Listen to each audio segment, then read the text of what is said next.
नमस्कार, मैं हूं विजय दिवाकर और आज आपको बताने जा रहा हूं कक्षा 10वीं संस्कृत असाइनमेंट अगस्त का आंसर।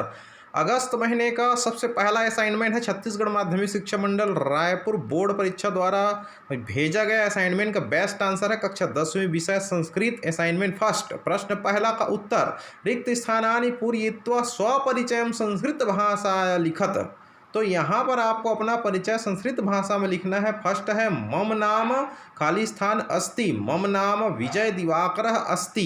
इस तरह से आपको अपना नाम लिखना है। मम नाम अंकुर अस्ति, मम नाम राजू अस्ति, मम नाम संजय अस्ति, मम नाम सरिता अस्ति। दूसरा मम पितुः नाम श्री राम अस्ति। तीसरा मम मातुः नाम श्रीमती सीता अस्ति। चौथा अहम दशम कक्षायां पठामि या दशम्या कक्षायां पठामि भी लिख सकते हैं। पांचवा मम विद्यालयस्य नाम शासकीय उच्चतर माध्यमिक विद्यालय बिलासपुरम अस्ति। इसी तरह से छठवां अहम बिलासपुरम नगरम या नगरे ग्राम या नगरे निवसामि। सातवां मम प्रिय विषयः गणितम अस्ति। आठवां अहम आनंदेन स्वप्रिय विषयम संस्कृतम गणितम च अस्ति। तो इस तरह से अपन को लिखना है, बनाना है। प्रश्न दूसरा विलासा पाठाधारितम विलासायाः चरित्र चित्रणम सप्त शब्देषु हिंदी भाषाय लिखत। विलासा नामक पाठ पर आधारित विलासा जी का चरित्र चित्रण को 100 शब्दों में आपको हिंदी भाषा में लिखना है। तो उत्तर है बिलासा का जन्म छत्तीसगढ़ के बिलासपुर नगर के अरपा नदी के किनारे हुआ। बिलासा बचपन में बालिका बालकों के साथ खेलती थी। बिलासा अदम्य साहस वाली लड़की थी। बिलासा ने बचपन में ही एक बालक की रक्षा भेड़िए को डंडे से मारकर भगा के की थी। बिलासा बचपन से युद्ध कला सीखने में बहुत रुचि रखती थी। उनके साहस को देखकर लोगों ने उसकी दल को ग्राम की रक्षा का दायित्व सौंप दिया था। जब वर्षा काल में अरपा नदी में बाढ़ आती थी तब बिलासा नाव से लोगों को पार उतारती थी। वह लोक नृत्य गीत में भी दक्ष थी। समय आने पर बिलासा का बंसी नामक युवक के साथ विवाह हुआ। जब बिलासा शाम को अपने पति के साथ घर लौट रही थी उसी समय शिकार के लिए घूमते हुए राजा कल्याण साय के ऊपर अचानक एक बाघ ने आक्रमण कर दिया। उसको देखकर बिलासा ने बाघ पर भाले से प्रहार करके राजा के प्राणों की रक्षा की। इससे राजा कल्याण साय बिलासा से प्रभावित होकर दूसरे दिन अरपा नदी के दोनों तटों की जागीर को बिलासा को दे दिया और राजा रतनपुर लौट गए। बाद में उसे तलवार से सम्मानित करके महिला सेनापति पद पर नियुक्त किया। बिलासा ने अपने प्रयत्न से गांव का विकास किया। उसके बढ़ते प्रभाव को देखते हुए पड़ोसी राज्यों ने उसके क्षेत्र में आक्रमण किए। उनके साथ बिलासा ने साहस के साथ युद्ध किया। उसने राज्य की रक्षा करते हुए वीर गति को प्राप्त किया। राजा कल्याण साय ने मछुआरों के निवास स्थल को बिलासा के सम्मान के लिए बिलासपुर नाम घोषित किया। वर्तमान में यह बिलासपुर नगर छत्तीसगढ़ की न्यायधानी है। बिलासा अपने कार्य से न केवल अपने समाज में बल्कि संपूर्ण छत्तीसगढ़ प्रांत में सम्मानित है।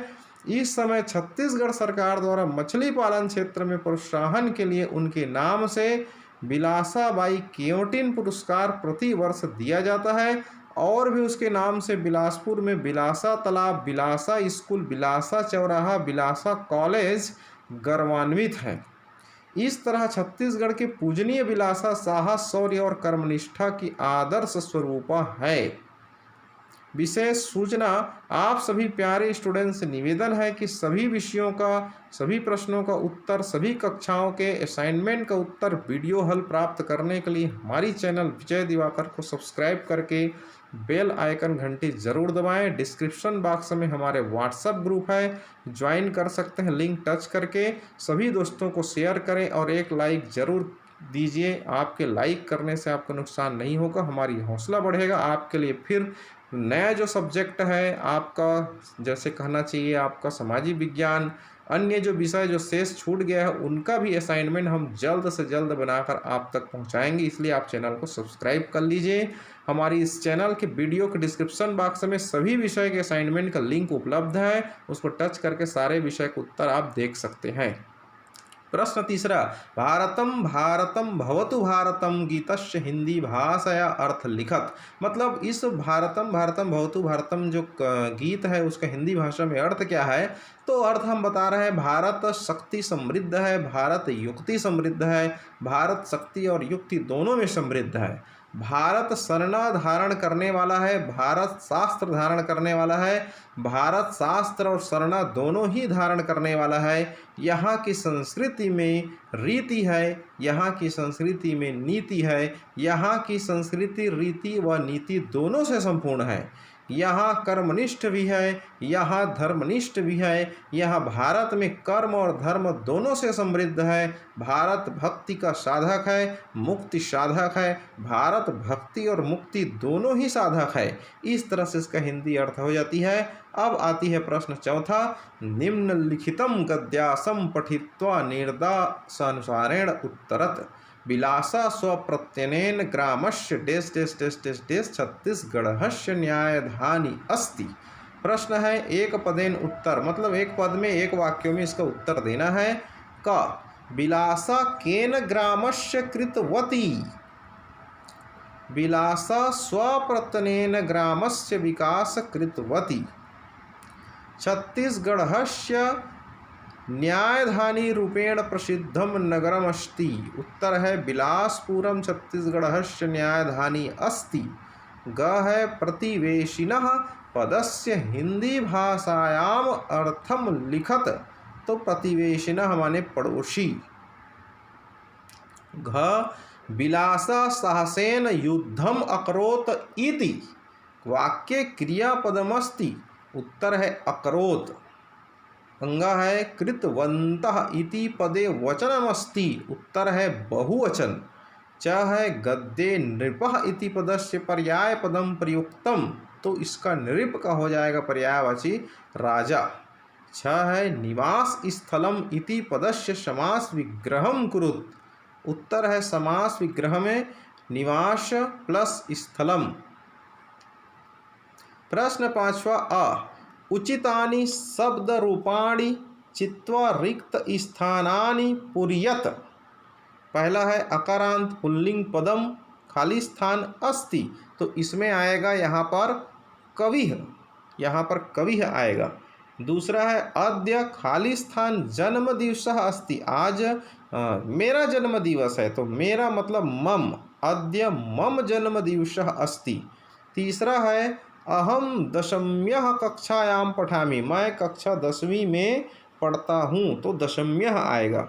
भूपेशः तुम भ्रमणाय कुत्र गमिष्यसि। भूपेश तुम भ्रमण के लिए कहाँ गए। तो यहाँ पर हम लिखेंगे इसमें भ्रमण के लिए है, तो त्वम भ्रमणाय कुत्र गमिष्यसि। पांचवा है खाली स्थान पुस्तकम पठति। तो वे सब पुस्तक पढ़ते हैं, तो सः पुस्तकम पठति। छठवां है खाली स्थान अजंत नपुंसकलिंगस्य शब्द अस्ति। तो ज्ञान आएगा, ज्ञान अजंत नपुंसक लिंगस्य शब्द अस्ति। ज्ञान में नपुंसक लिंग शामिल है। इसी तरह से अब आती है ब सुमेलनम कुरुत। उत्तर सुमेलित करना है, आपको मैचिंग करना है यहाँ पर। तो यहाँ क और उत्तर ख, हम डायरेक्ट यहाँ पर उत्तर बता रहे हैं आपको कि ये संख्याओं को संस्कृत में क्या कहते हैं। तो देखिए यहाँ पर उत्तर में 147 को संस्कृत में कहेंगे सप्तचत्वारिंशदधिकं शतम। दूसरा है 117 को इंग्लिश में क्या कहेंगे, तो इसमें संस्कृत में तो सप्तदशाधिकं शतम। 127 को संस्कृत में क्या कहेंगे, सप्तविंशत्यधिकं शतम। 137 को संस्कृत में क्या बोलेंगे, तो उत्तर 300 इस तरह से यहाँ पर चारों का आंसर डायरेक्ट हमने बता दिया है। इसी तरह डायरेक्ट आप उत्तर लिखेंगे तो आपको बिल्कुल ही बेस्ट नंबर मिलेगा। हमारी शुभकामनाएं हैं। तो इस तरह से एक सूचना है आप सभी लोगों के लिए कि सभी विषयों का सभी कक्षा के असाइनमेंट के प्रश्नों का हल का उत्तर वीडियो प्राप्त करने के लिए हमारे इस चैनल विजय दिवाकर को सब्सक्राइब जरूर कर लीजिए, बेल आइकन की घंटी ज़रूर दबा लीजिए और अपने दोस्तों को ज़रूर शेयर कीजिए। और हमारा व्हाट्सअप नंबर है 7828276854। इस पर आप एजुकेशनल संबंधी किसी भी प्रकार की समस्या आने पर हमें व्हाट्सअप कीजिए। आप ग्रुप ज्वाइन कर लीजिए। ग्रुप में सभी विषय के असाइनमेंट को भेजा जा रहा है। अभी तक जो जो असाइनमेंट 4 विषय के असाइनमेंट का प्रश्न हमने उत्तर बना दिया है, 2 विषय शेष है। हम बहुत जल्द ही आपको असाइनमेंट के शेष प्रश्न को उत्तर प्रोवाइड कराएंगे और साथ ही कक्षा 10वीं और 12वीं के सभी विषय के असाइनमेंट के साथ साथ परीक्षा में आने लायक सुपर मोस्ट इंपॉर्टेंट क्वेश्चन का भी वीडियो सॉल्यूशन आपको मिलेगा हमारी चैनल से। इसलिए आप सब्सक्राइब कर लीजिए, आपको बहुत बहुत फायदा ही होगा। धन्यवाद।